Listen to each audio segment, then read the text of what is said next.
अच्छा देखिए, मैट्रिक वाले कैंडिडेट पूछ रहे थे ना, उनके लिए आ गई हैं ये मैट्रिक बेसिस पे। यहाँ पे आप देख सकते हैं ये मैट्रिकुलेशन लिखा हुआ है ना, मैट्रिक बेसिस पे आप अप्लाई करेंगे स्टेनोटाइपिस्ट की।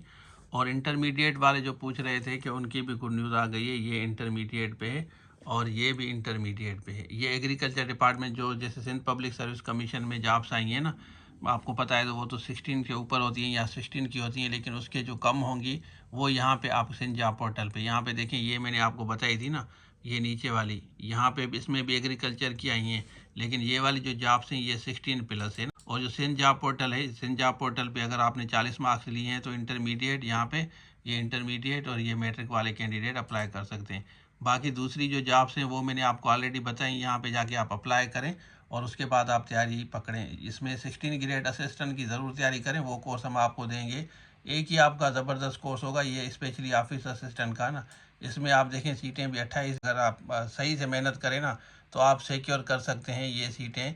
और इसमें नीचे भी अगर आप जाएंगे, असिस्टेंट डायरेक्टर एडमिनिस्ट्रेशन की भी जॉब्स हैं, लेकिन आप देख लें कि आप कहाँ कहाँ मीट करें। अगर आपने लॉ किया है तो ये इंस्पेक्टर की हैं, ये मैंने आपको पहले भी बताया है। तो यहाँ पे जाके आप आराम से अप्लाई करें, उसके बाद हमने नंबर जो दिया है इस पर रब्ता करके आप तैयारी कर सकते हैं। और इसकी इंटरव्यू की तैयारी हम आपको कराएंगे। ये इंटरमीडिएट अगर आपने क्वालिफाई किया है जाके आप अप्लाई करें, ये इंटरमीडिएट पे आप अप्लाई करें, उसके बाद मैट्रिक वाले और इंटरव्यू की तैयारी आप कर सकते करेंगे। थैंक यू सो मच, अल्लाह हाफिज़।